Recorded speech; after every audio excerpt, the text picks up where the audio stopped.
अस्सलाम वालेकुम। मैं हूं डॉक्टर साइफ़ा ज़िया। मैं न्यूरोमस्कुलर फ़िज़िकल थेरेपिस्ट हूं। आज आपके साथ बेसिक काइनेज़ोलॉजी का बहुत ही इम्पॉर्टेंट टॉपिक डिस्कस करूंगी। ये टॉपिक बहुत इम्पॉर्टेंट है और स्टूडेंट्स को इसको समझने में प्रॉब्लम होती है। वीडियो को एंड तक देखिएगा ताकि आपके कॉन्सेप्ट्स क्लियर हो जाएं और आप ये टॉपिक पेपर में भी अच्छे से अटेम्प्ट कर सकें। आज का हमारा टॉपिक है लिवर्स। लिवर्स एक्चुअली क्या है और हमारी बॉडी में किस तरह से डिफरेंट एरियाज़ पे लिवर्स रोल प्ले करते हैं। चलते हैं आज के टॉपिक की तरफ। आज हम बात करेंगे लिवर्स के बारे में। लिवर्स क्या हैं? लिवर्स हैं machine that makes work easier. ये हमें अलाउ करते हैं कि हम फोर्स को अप्लाई करें कन्वीनियंटली। लेस मैग्नीट्यूड की फ़ोर्स को अप्लाई करके हम ज़्यादा रेजिस्टेंस को ओवरकम कर सकते हैं। लिवर इट्सेल्फ एक मशीन है और लिवर को पढ़ने के लिए ज़रूरी है कि हम पहले कुछ टर्मिनोलॉजीज़ को याद करें, जिनमें हमारे पास है रिजिड बार। रिजिड बार क्या है? कोई भी ऐसा बार जो कि रिजिड हो and it's capable of movement, यानी कि उस पर कोई भी मूवमेंट परफॉर्म की जा सके। जैसे कि हमारी बॉडी में रिजिड बार की एग्जांपल है बोन्स। हमारी बॉडी की bones as a rigid bar act करती हैं। उसके बाद है हमारे पास फल्क्रम वो फिक्स्ड पॉइंट है जहाँ पे मूवमेंट परफॉर्म होती है। जिस पॉइंट पे मूवमेंट परफॉर्म होती है उसे फल्क्रम कहते हैं। हमारी बॉडी में जॉइंट्स एज फल्क्रम एक्ट करते हैं। इसके बाद बात करते हैं एफ़र्ट की। एफ़र्ट वो फोर्स है जो किसी भी एक पॉइंट पे अप्लाई की जाए जिससे मूवमेंट प्रोड्यूस हो। जैसे कि एफ़र्ट जब हमारी बॉडी में लगाई जाती है तो ये मसल कॉन्ट्रैक्शन के थ्रू लगाई जाती है ताकि कोई भी मूवमेंट प्रोड्यूस की जाए। इसके बाद बात करते हैं वेट की। वेट यानी कि लोड वो फोर्स है जो किसी दूसरे पॉइंट पे लगाई जाती है। वेट को हम लोड भी कहते हैं। वेट आर्म क्या है?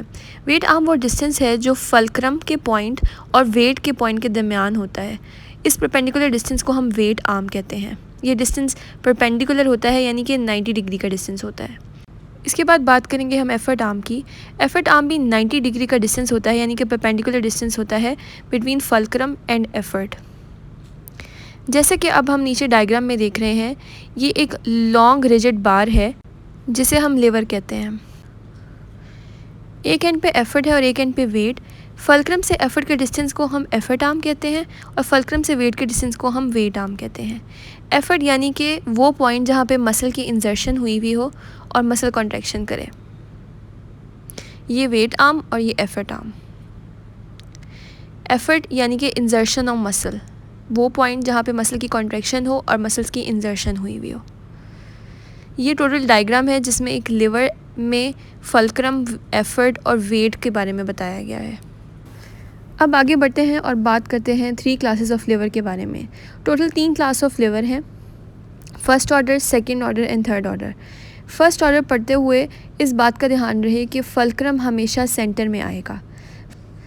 In first order fulcrum always stay in centre.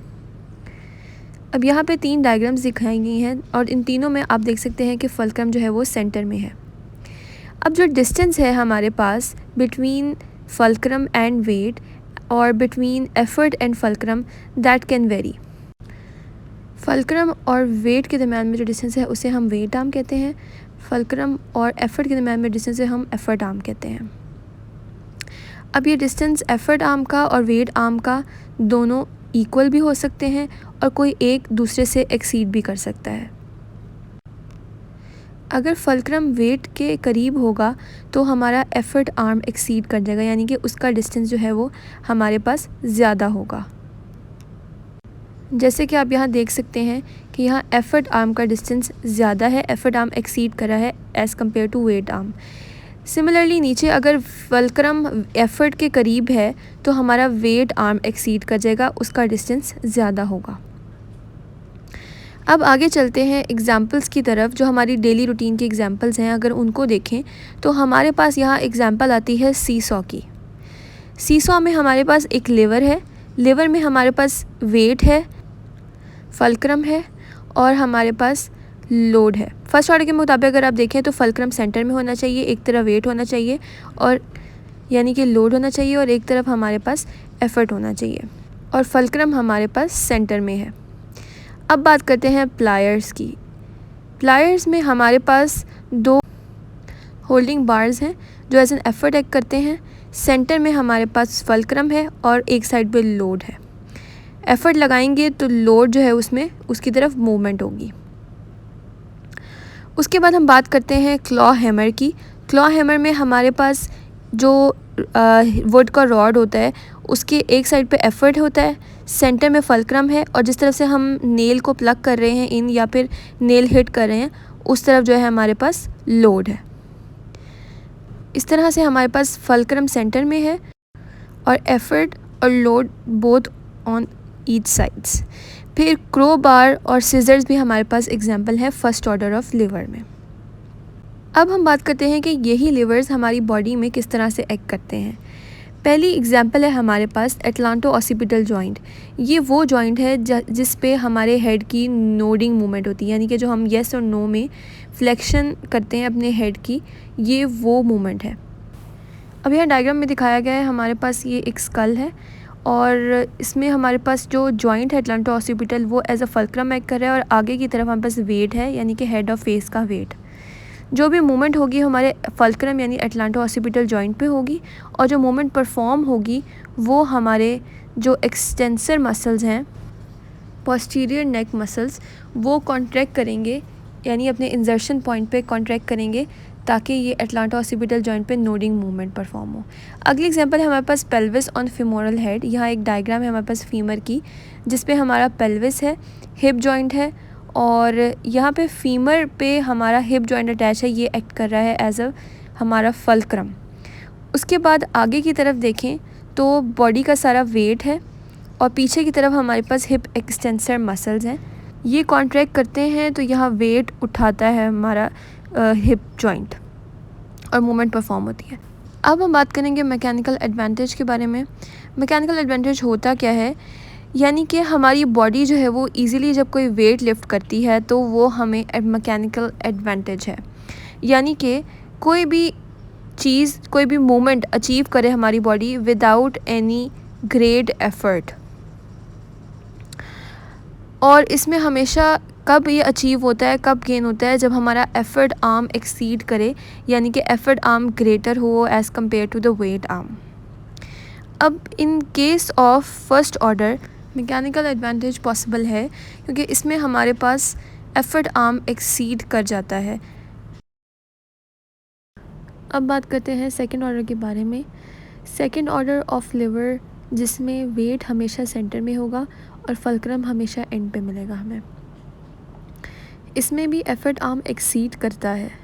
अब यहाँ डायग्राम है, इसके अकॉर्डिंग आप देखें तो हमारे पास यहाँ वेट सेंटर में है और ये जो डिस्टेंस है हमारे पास वेट से लेकर एफर्ट आर्म तक का, ये एक्सीड करता है, तो हमारे पास एफर्ट आर्म इसमें ज़्यादा मिलेगा हमें। उसके बाद मूविंग टूवर्ड्स द एग्जांपल, हमारे पास यहाँ एग्जांपल है व्हील बैरो की। व्हील बैरो में आप देख सकते हैं हमारे पास जो एफर्ट है वो वन एंड पे है, जो फल्क्रम है वो अदर एंड पे है और जो लोड है यानी वेट है वो हमारे पास सेंटर में है। Load according to second order हमारे पास सेंटर में एक्ट करता है जिसको हम वेट भी कहते हैं। अब हम आगे बात करेंगे नट क्रैकर की, जो एग्जांपल है सेकंड ऑर्डर की। इसमें भी हमारे पास 2 होल्डिंग के लिए बार्स कह लें हैं, एक तरफ फल्क्रम है और सेंटर में हमारे पास लोड यानी वेट एक्ट कर रहा है। एक तरफ फल्क्रम, एक एंड पे हमारे पास एफर्ट और सेंटर में लोड। इसमें भी आप अगर नोट करें तो हमारे पास एफर्ट आर्म ज़्यादा है और ऊपर व्हील बैरो में भी एफर्ट आर्म हमारे पास ज़्यादा है। दूसरी एग्जांपल हमारे पास कार डोर है, बॉटल ओपनर है और स्टेपलर्स हैं। अगर यही एग्जांपल हम ह्यूमन बॉडी पे देखें तो हमारा एंकल जॉइंट जो है वो एक्ट कर रहा है एज सेकेंड ऑर्डर। जब हम टोस पे खड़े होते हैं तो हमारी हील लिफ्ट हो जाती है। यहाँ पे एंकल जॉइंट एक्ट करता है एज फल्क्रम।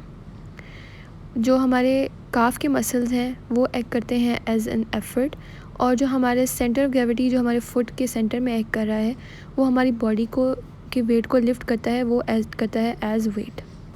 यहीं पे एग्जांपल हमारी फ्लेक्शन ऑफ एल्बो की भी है, जहाँ पे ब्रेकियालिस मसल कॉन्ट्रैक्ट करके एल्बो जॉइंट पे मूवमेंट करवाते हैं, जहाँ elbow joint as fulcrum act करता है। अब बात करते हैं मैकेनिकल एडवांटेज की। जैसा कि हमने बात की थी कि एफ़र्ट आर्म ज़्यादा हो तो मैकेनिकल एडवांटेज अचीव होता है, यहाँ पे भी एफ़र्ट आर्म ज़्यादा होने की वजह से हमारे पास गेन हो रहा है। अब बात करते हैं थर्ड ऑर्डर ऑफ लीवर की। इसमें एफ़र्ट हमेशा हमारे पास सेंटर में होगा। जैसे कि डायग्राम में आप देख सकते हैं कि एफ़र्ट हमारे पास सेंटर में है और ये जो एफ़र्ट और वेट के दरम्यान में डिस्टेंस है, ये है हमारे पास वेट आर्म, जो इसमें हमें ज़्यादा मिलता है। अब बात करते हैं एग्जांपल्स की। इसमें हमारे पास एग्जांपल है टोंग्स की, ब्रूम की, हॉकी स्टिक और फिशिंग रॉड।